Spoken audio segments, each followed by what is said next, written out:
to Inner Warmup, where your inner work begins. I'm Taylor Elise Morrison, creator and author of Inner Workout, and you, as always, are our expert guest. Thank you for being here today. And thank you so much for your support of this season of the podcast. This has been the most listened to episodes of all time, and we crossed the 100 episode mark this season. So thank you for being here, and also thank you for your support of the Inner Workout book. This is the final episode of season 2, where we've been exploring burnout, and I'm here like, oh my gosh, this was so fun. And the main reason I'm saying that is because not that long ago, I was feeling so over the podcast. Honestly, it was feeling like this obligation. And now it is genuinely one of my favorite parts of my work. And it's just this reminder to me, and hopefully a reminder to you as well, that transformation is possible, healing is possible. It just takes time and it takes intention. My original plan was to have this last episode be a Q&A episode about burnout. I posted it in the Self-Care Sunday newsletter a couple times. I posted it in stories, and we got one question. There is this old version of me who would have been so ashamed that there weren't more questions. I would have been concerned about how this would make the podcast look. And you know what? Constantly trying to prove myself, constantly trying to manage people's perceptions of me, perceptions of Inner Workout as a company. That's all part of what contributed to me getting burned out in the first place. So we're not doing that anymore. Jen K from Chicago, you asked a brilliant question, and the majority of this episode is going to be dedicated to exploring your question in true Taylor form, presenting you with some more questions to consider in hopes that this will be in service to everyone else too. So let's start with the question. Here it is. A lot of resources about burnout are related to work. I'm interested in learning more about burnout in other areas of life, or general burnout from work, relationships, home life, wellness, personal growth, side hustles, family, etc. What are some tools to manage burnout when it isn't just work? Thank you, Jen K, for this question. And to start, let's get some more context around burnout and how it started. Where did this term even come from? I mentioned this in the book. People talk about burnout because that's where burnout was first, the term was first coined, the concept was first discovered. Psychologist and researcher, I'm probably going to butcher his name, Dr. Herbert Freudenberger, popularized the term burnout while he was researching people in quote unquote helping professions. So these are things where you are professions where you're giving care to other people. This could be being a nurse or being a therapist or working in childcare, these care work professions. And to Herbert, he thought of burnout as a workplace occurrence that was most likely to impact the people who cared about their roles. And I think that piece is so interesting. People were burned out, not just because they were checked out, because they were over it, because they were just going to their job to get a paycheck. They were burned out because they cared about what they were doing so much that they perhaps were giving more than they were able to give to their role. Let's put in a pin in that because we're going to come back to that concept. So in the 1970s, he defined burnout as a particular type of exhaustion brought on by, in his words, excessive demands on energy, strength, or resources. So most of us, unfortunately, we live in this world where we spend most of our waking hours at work, and we work in and within the system of capitalism, which is designed to extract as much as possible while giving as little back to us, the worker, in return.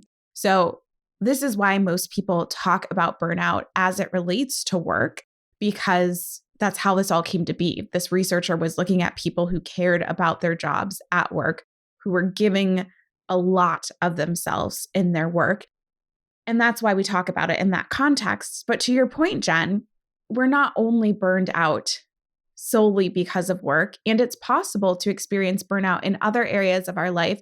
And going back to this original conception of burnout as being something that people who care deeply about something can experience, all of a sudden you see how that can impact the other parts of our lives.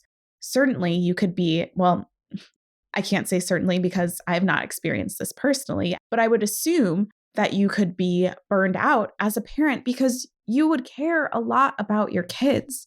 And you could be burned out doing creative work because doing creative work takes so much of you. You are engaging your intellect. You are engaging your creative spirit. You're bringing things to life. You're taking an idea and making it manifest in the world. Of course, it would make sense that you could get burned out on these different things. Even some of the other things that you mentioned, side hustles, another thing that you care a lot about. You are creating something yourself. You talked about wellness, family. Yes, all of these things come back to things that we can care about. So definitely we can be burned out in all of these areas. And Dr. Freudenberger, he has this connection between care and care workers and burnout. I obviously resonate with that as someone who talks about self-care. But for me, what resonates even more is thinking about care in relation to connection. Whenever I think back to the times in my life when I have felt the most burned out, and I've mentioned this several times this season, I think about it as this deep, deep sense of disconnection. I am just not connected to who I am anymore. I'm not connected to my body. Maybe I'm not connected to a community. I'm not connected to a bigger purpose. And it just feels kind of like I'm going through the motions. I think of those old school commercials for, I can't even remember what medicine it was, but where people are seeing life in black and white and it's really dull instead of experiencing the full connection to color and all of the experiences that we're able to have as humans. Everything is very muted. Everything is very, again, going through the motions. And with that in mind, the sense of connection and disconnection, my first piece of advice to you would be to kind of follow the trail of connection and disconnection in your own life. So, for example, let's say that you are feeling burned out on your movement practice. You've done it for ages. It was something that you cared deeply about. It was something that gave you a lot of joy. And now it gives you the ick. You're like over it. You are feeling burned out by it. Ask yourself, why? Why am I feeling disconnected from this? And it could be any number of reasons. Maybe it's too easy. Maybe it's too difficult. Maybe your schedule is shifted. You used to do it before bed, but now for whatever reason, that timing isn't working. Maybe you did it in the morning. Maybe you went someplace physically to do that and they moved their schedule around. It could be that there's a different instructor or the person who introduced you to the practice is retired now. There could be something that's totally unrelated to the movement practice itself that has changed in your own life. And I want to take a moment to do a little aside here and remind you that you are supposed to change. You are human. You are a mammal. You are a part of nature. And burnout, yes, can happen when we are overextending ourselves because we care. Burnout can happen because we feel disconnected. Burnout can also happen when we spend our precious energy trying to stop the naturally occurring seasonal shifts in our life.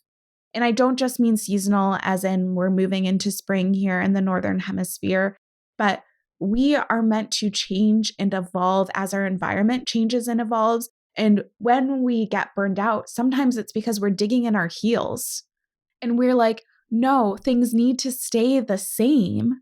And the reality is that things have already changed. So that could be a piece of the burnout right there, is that you're holding on to things that need to shift.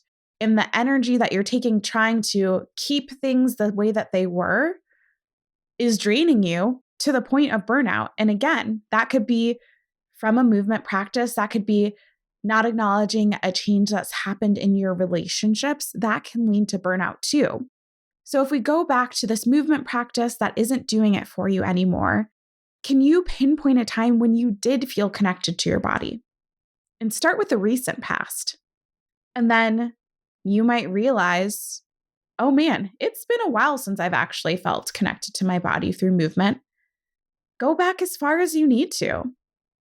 Maybe you think about like when you were newly out of college and you were trying to get to know people, you'd moved to a different city and you're in a volleyball league with people.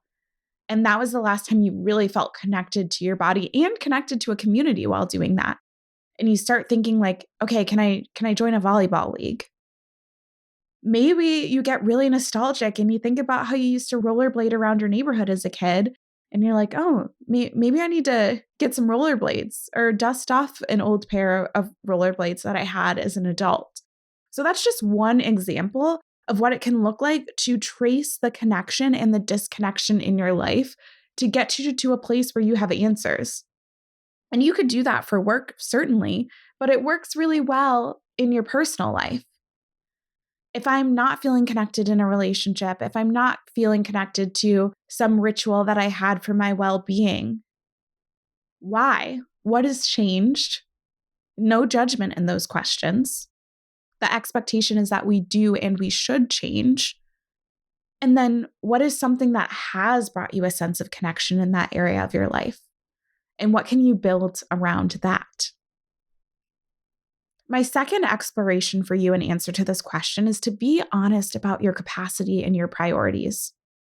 I love the David Allen quote. I've probably mentioned this on the podcast before. I remember having this up on a whiteboard in college. You can do anything, but not everything. You can do anything, but not everything. You have so much potential. There is so much possibility. You have so much that you theoretically could do, but you cannot do it all.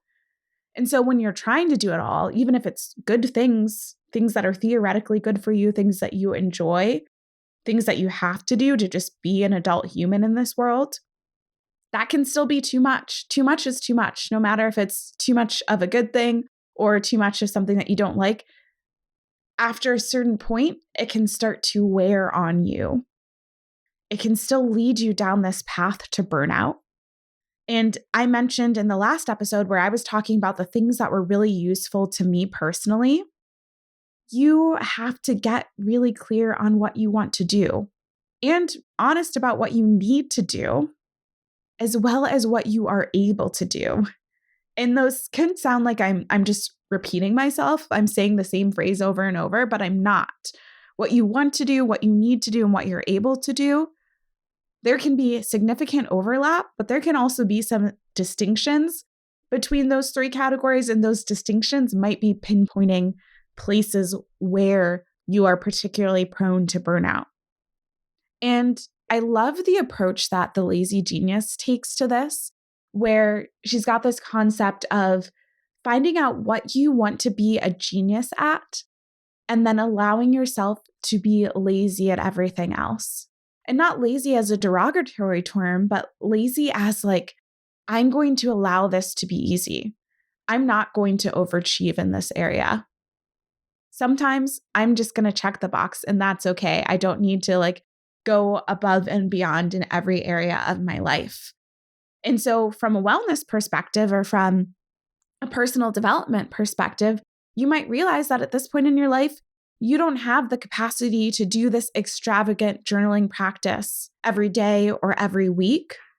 Or you might realize that's actually really important to me. And that means that I have to, on Sundays, cook a simpler meal so that I have more time to journal. So that might mean you're not like a fancy Sunday dinner gal and you are like, I'm keeping it really simple. I'm doing a 3-ingredient meal so that I have the time and the space that I need to do this journaling practice that I want. So there's a give and a take, but it starts with being really honest with yourself. You have to almost let this idealized version of yourself, lay that to rest and say, this is who I am right now. This is what I'm able to do right now. And maybe I have hopes and dreams that I can have more capacity in the future, but I'm living in the present right now. And this is what I can do. This is what I'm able to do. This is what I'm willing to do. This is what I need to do. Getting really honest with yourself goes a long way in both preventing burnout, but also in healing burnout.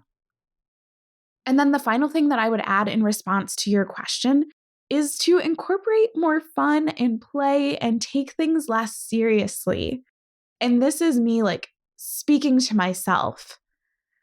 There is a direct correlation, and again, I'm speaking from the I here, between my own healing of burnout and caring less about what other people think. That applies in my work life. It also applies in my personal life. I find myself on a very regular basis noticing that there is some tension that's existing and going back to some version of these questions that I'm about to share with you. Where are you trying to impress people? Where in your life are you trying to impress people? It could be as simple as like, I am overextending myself in yoga class because everyone else is doing crow pose and I'm not doing it yet. And it's making yoga class feel like a competition because I'm trying to impress everyone around me. On a similar vein, where are you trying to keep up appearances? You're trying to make it look like you have everything perfectly together. Your house is perfectly clean all the time. Your kids are well behaved, all of the things. You are dressed perfectly all the time. You're put together. Everything in your life is just like A-okay. That takes a lot of energy, especially if those are things that are not particularly important to you. And then this last question, I'm hoping that this will be an opening for you. What would be possible if you let your guard down a little bit? If people didn't need to see you as this person who has everything under control and is perfectly put together? What would be possible? I found for me that I have become a better leader. I have become more relatable as a friend. I have become a better partner, a better business owner when I'm able to say, like, this was hard, or I tried the first time and it didn't work, so I'm pivoting, or one person responded to this episode and I'm so grateful for that one person who asked a question. Like, it almost has the opposite effect. I found that the more I try to be this person who appears to be perfect, the more I'm pushing people away. It gets back to that disconnection. People don't feel like they can connect with perfection. People might aspire to perfection, but people don't tend to feel safe to share with someone who they perceive to be perfect. So I'm just offering that up for you. That's kind of one side of the coin, is like, however and wherever you feel safe to do that, letting your guard down with people in your life can go a long way. And then the other side of it is like, how can you sprinkle more fun into everything? I have realized it's so funny. This is something that I think I'll just continue to grow into. I find that people perceive me, from what I hear, as being like a pretty serious, grounded person. And to a certain extent, I do think I'm pretty grounded, but I'm also like not that serious. I'm also regularly dancing around and making jokes that are terrible, sometimes making jokes that are kind of off color. And that's a huge part of who I am too. And I can remember like kind of thinking things, this is years ago, but thinking things, but not wanting to say, because like, what if that joke doesn't land? And I don't share that in every aspect of my life, but having the spaces where I can be like the silliest version of myself has been so, so healing for me. And also like sprinkling in fun doesn't have to be like cracking jokes, dancing around. It's also just like, what is fun to you? And how are you incorporating that into the things that you get to do and the things that you have to do? I think I might have mentioned this before, but like I try to make cleaning really fun. I know I have to do it. My ADHD thinks it's really boring. So when I'm cleaning, that's when I tend to play like my records and get to like sing around and have kind of a classic movie moment where you're like with the vacuum cleaner and it's your microphone, or you're dusting and you're singing along. Or I'll have like really fun to me podcasts that I save for those moments when I'm doing really boring tasks. So that might be something to consider. It also can be like environmentally. Maybe you got to switch things up. Maybe you're not actually burned out on the task. Maybe you're just burned out with how or where you're approaching this task. And what if you did it in a gorgeous setting? Or what if you like reorganized a corner of your space so you had this dedicated, beautiful space to do whatever it is that you're feeling like you might be burned out on? Or how can you bring people with you? Again, connection is such a big part of preventing and healing from burnout. So maybe you're feeling burned out because you're trying to do it all on your own. And that could be like from a kind of perfectionist standpoint where you're like, I'm the only person who knows how to do this right. Or it could be from an insecurity place where you're like, I don't want other people to see me doing this because maybe they'll think I'm bad at it. Or it could just be because you're afraid to invite other people in because you don't know if they will accept that invitation. But I can tell you, like, from my own experience, yes, does it suck if you invite someone and they happen to be busy or they say no? But it's also really clarifying. You just know, like, okay, this relationship, at least right now, isn't for this type of space or this type of activity. So those are the 3 tips that I would offer up to you. And they're not even tips, they're more like thought starters as you're thinking about burnout in other areas of your life. And of course, all of this applies to work as well. Start by reflecting on this dichotomy of where you're feeling disconnected and where you're feeling connected. Be really honest with yourself. I feel like that's just evergreen. Be honest with yourself about your capacity and your priorities. And allow yourself to get a little less serious. Let your hair down. Have fun. Be silly. And invite other people into that with you. And with that, we are headed into an integration break, which essentially just means the podcast is on hiatus. I am really trying to practice what I preach. I am definitely the person who will tell everyone else to rest or tell everyone else to do less, and then to feel like that doesn't apply to me. And I'm not interested in living that way anymore. I'm going to try and practice what I preach, take some actual time off from the podcast and rest, and then get into the next season, which we've already decided what the topic is going to be. I'm so excited, like, to do all the research, to start to curate the different guests for the seasons. I don't know exactly when the next season will come out. I would assume that it will come out sometime this summer. May will be the absolute earliest. And I plan to do 2 more seasons of Inner Warmup this year. So May would be the earliest. It'll be sometime this summer. And my hope for you is that you will actually take this as an integration break. And what I mean by that is spend some time thinking and reflecting what stood out to you in these interviews or in these solo episodes about burnout. Where are you at with burnout? Are you healing from burnout? Are you on the path from burnout? Are you trying to make sure you prevent it? What's surfaced for you in this season? And how can you apply it? How can you not make it just this thing that you press play on, that you listen to while you're dusting, and be something that you actually integrate into your own life? And I hope that the space that is left in your week when you would have listened to Inner Warmup, that you use that time to connect more deeply with yourself. I mean that so sincerely. I'm so serious about that. Part of the breaks is not just to give me a break, but it's also like, I am not trying to be anyone's guru, let alone the fact that that is like appropriating another culture, but also like, I am only useful if I am leading you back to yourself. And if you're listening to me all the time, you might start to allow anything that I say to supersede your inner voice. And that is the last thing that I want. So let my voice fade away.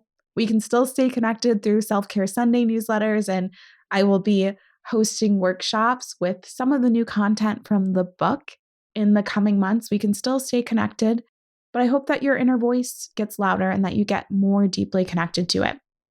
If you made it this far, thank you so much for listening.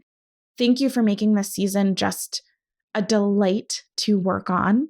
And I am getting kind of ambitious about the guests that I would like to have on. And it's not like I'm trying to get super big celebrities, even though in some instances that might be cool.